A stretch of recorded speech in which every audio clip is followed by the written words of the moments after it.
Türkmenistan öz raýatlaryny internetde ýygyrlamak üçin ýörüýte enjamlary satyn alan ekeni. Beýik Britaniýanyň parlamentiniň agzasy Lloyd Russell Moyle'un awtorlygyna ýurdun Avril neşri The Independent'de 7 martda çap edilen makalada Birleşen Kararlygyň hökümetiniň beýleki käbir ýurtlary bilen bir hatarda Türkmenistana öz raýatlaryny internetde ýygyrlamaga mümkinçilik berýän internet içalyçylyk programmalarynyň satylmagyna ruhsat berenligini talýar. Biziň hökümetimiziň repressiw rejimleri adamlary ýygyrlamak üçin güýçli enjamlary satmagy adam hukuklaryny howp salýar ady bilen çap edilen makalada Britaniýanyň tasdiklamagyna internet içalyçylyk enjamlary satylan ýurtlarda agzalýan programmalar arkaly adamlaryň elektron hatlaryna girilýänligi, telefon ýazgylaryna aralaşylýanlygy we raýatlaryň götürýän akylly telefonlarynyň olaryň setlerini ýazmak üçin uzak aralykdan mikrofon hökmüne ulanlyp bilinýänligini üns çekilýär.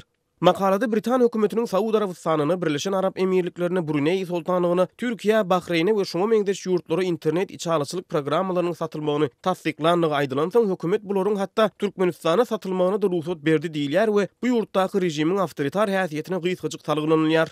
Kagyz ýüzünde Britaniýaly kompaniýalar gödäwçilik maksatly enjamlary öz halkyny edýän döwletlere satmagy hukukly däl. Ýöne iş ýüzünde hökümet muňa ruhsat berýär diýip parlamentiň agzasy The Independent neşrine çap eden makalasyny belleýär. Aslynda Türkmen hökümetiniň öz raýatlaryny internetde ýygyrlamak üçin türlü içalyçylyk programmalar bilen içgini gyzyklanýanyny täzelik däl. Mundan öňe hassa hakyky guramaçylykly jinaýat we korrupsiýa maglumatlary proýektiniň 2015-nji ýylyň 14-nji iýulyna paş eden maglumatlaryny düýbi Dubaýda ýerleşen MEA JLT adly software kompaniýanyň araçylyk etmegini Türkmenistanyň Hacking Team firmasynyň içalyçylyk programmalaryny satyn almak finansygy barada gurrun edilýär. Hökümet nähili usullar arkaly ýurdun raýatlaryny internetde ýygyrlaýar. Şeýle soraglaryny biz guramaçylykly jinaýat we korrupsiýa maglumatlary proýektiniň digital howpsuzlyk boýunça eksperti Raisyak Wozniaka ýüzlendik. Şeýle programmalar internet ulanjylaryny ýygyrlamak üçin haýsy enjamlaryň haýsy web saytlary girýänligini ýa-da haýsy tilsimin nähili ýagdaýda ulanýanyny anyklamak üçin ulanýar. Egerde ulanjylaryň girýän web saytlaryna ýa-da tilsimlerine HTTPS ýok bolsa, onu häkimetler ulanjylaryň internetden alýan maglumatlarynyň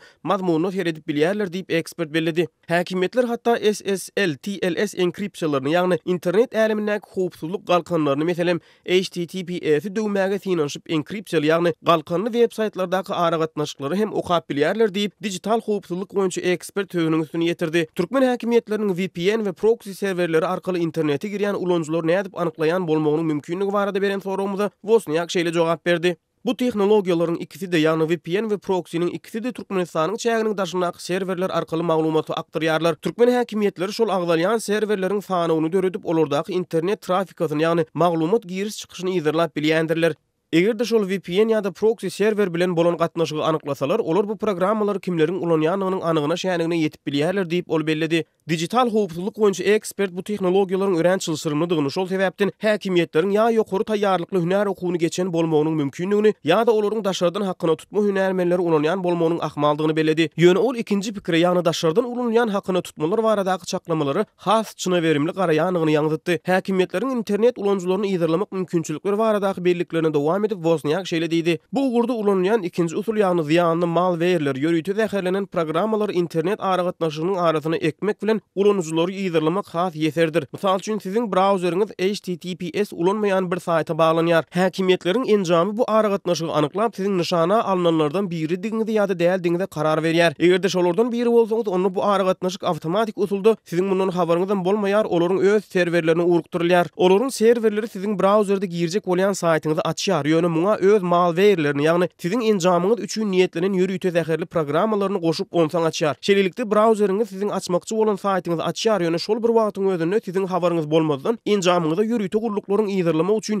niýetlenen programmalar siziň kompýuteriňize ornaşdyrylýar. Şeýdibem ol zäherlenen kompýuterda ýa-da islenik enjamyny amala aşyrylýan işleriň hasaby ýürüdülip oňa gödäwçilik edilip bilinýär. Siz hiç hili howply çelge basmasaňyzam şu zatlary edip bolýar diýip ekspert maglumat berdi. Şol sebäpden häkimetleriň VPN ulanýanlara jynlarynyň düşýänligini sebäbi bu tilsim arkaly olaryň belli bir derejede howpsuz tunele girýänligini, ol ýerde olary ýygyrlamagyň kynlaşýanyny, häkimetleriň hemmeler arkaýyn ýygyrlamak üçin adamlaryň ejiz howpsuzlygy üçin edilmedik internet ulanmagyny isleýänligini gurrun berdi. İnternet ulanjylary nädip goranmaly? Bu aralykda azatlygyň bir okuyjusy Türkmenistanyň petiklenen saýtlara sayfon ulanyp girilende munyň destini anyklanýanyny aýdyp, şu ýyldan başlap sayfon saýtynyň içinden ýapyk saýtlara girseň 20-30 minutyň içinde komitetler gelip seniň şol saýta giren wagtyny görkezip, seni diňlemän gün alyp gidýärler diýip gurrun berdi. Goranyş mümkinçilikleri barada okuyucularymyzyň howpsuzlyk araldalary goýunça soragy gysgarak jogap beren ekspert interneti howpsuz ulanmak üçin Tor browserini ulanmagy ýa-da Shadowsock adlandyrylýan internet älimindäki saýaly giňişlikleri haketlere sığınmagy maslahat berdi we